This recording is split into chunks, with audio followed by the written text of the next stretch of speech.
Right, welcome back. Yes, ఈ petrol గురించి జరుగుతున్న పోరాటం గురించి ఇప్పుడు మనం మాట్లాడుకోబోతున్నాం. ఈ పెట్రోల్ పై ఆమ్ ఆద్మీ పార్టీ పోరును మరో లెవెల్ కు తీసుకువెళ్ళింది. నిన్న ఏకంగా 2,38,000 సంతకాలతో ప్రధాని మోదీని కలవడానికి బయలుదేరినటువంటి కేజ్రీవాల్ ను పోలీసులు అడ్డుకోవడంతో ఢిల్లీ వీధులు ఒక్కసారిగా వేడెక్కాయి.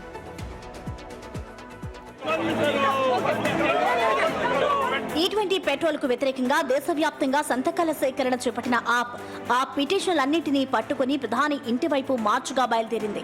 అయితే ఫిరోజ్ షా రోడ్ దగ్గరే పోలీసులు ఆప్ నేతలను అడ్డుకున్నారు. ముందుకు వెళ్లేందుకు అనుమతి లేదనడంతో కేజ్రీవాల్ తో పాటు ఆప్ శ్రేణులంతా రోడ్డుపైనే బైఠాయించి నిరసన తెలిపారు. ప్రజలకు చాయిస్ ఇవ్వండి, బలవంతంగా రుద్దకండి అన్నదే Kejriwal main demand. Pure petrol కావాలా లేక E20 కావాలా అనేది ప్రజలే తేల్చుకుంటారని స్పష్టం చేశారు.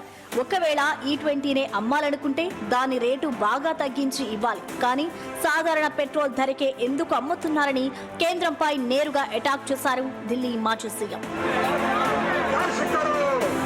మీ అధికారాన్ని మాపై ఉపయోగించడం వల్ల మీరు ఏం సాధించగలరు? ఈ తెగువ ఏదో ట్రంప్ ముందు చూపించాలి అని సవాల్ విసిరారు కేజ్రీవాల్.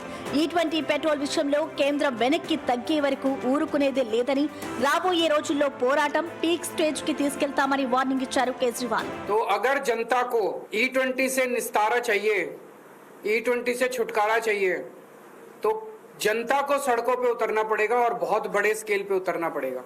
आंदोलन जारी रहेगा. अगला कब और कैसे होगा ये हम सोच विचार करके अगली कौन सी एक्टिविटी होगी हम आप सब लोगों को बताएंगे.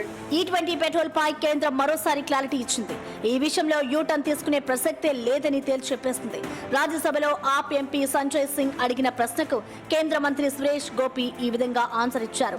నీతి ఆయోగ్, మ్యానుఫ్యాక్చరింగ్ కంపెనీలు, ఆయిల్ కంపెనీలతో చర్చించిన తర్వాతే ఈ నిర్ణయం తీసుకున్నామని తెలిపారు. కేజ్రీవాల్ డిమాండ్ ఒకటి, ప్రజలకు చాయిస్ ఇవ్వండి. కేంద్రం సమాధానం ఒకటి, వెనక్కి తగ్గేదే లేదు. ఈ E20 పోరుకు ఇప్పట్లో ఫుల్ స్టాప్ పడేలా లేదు.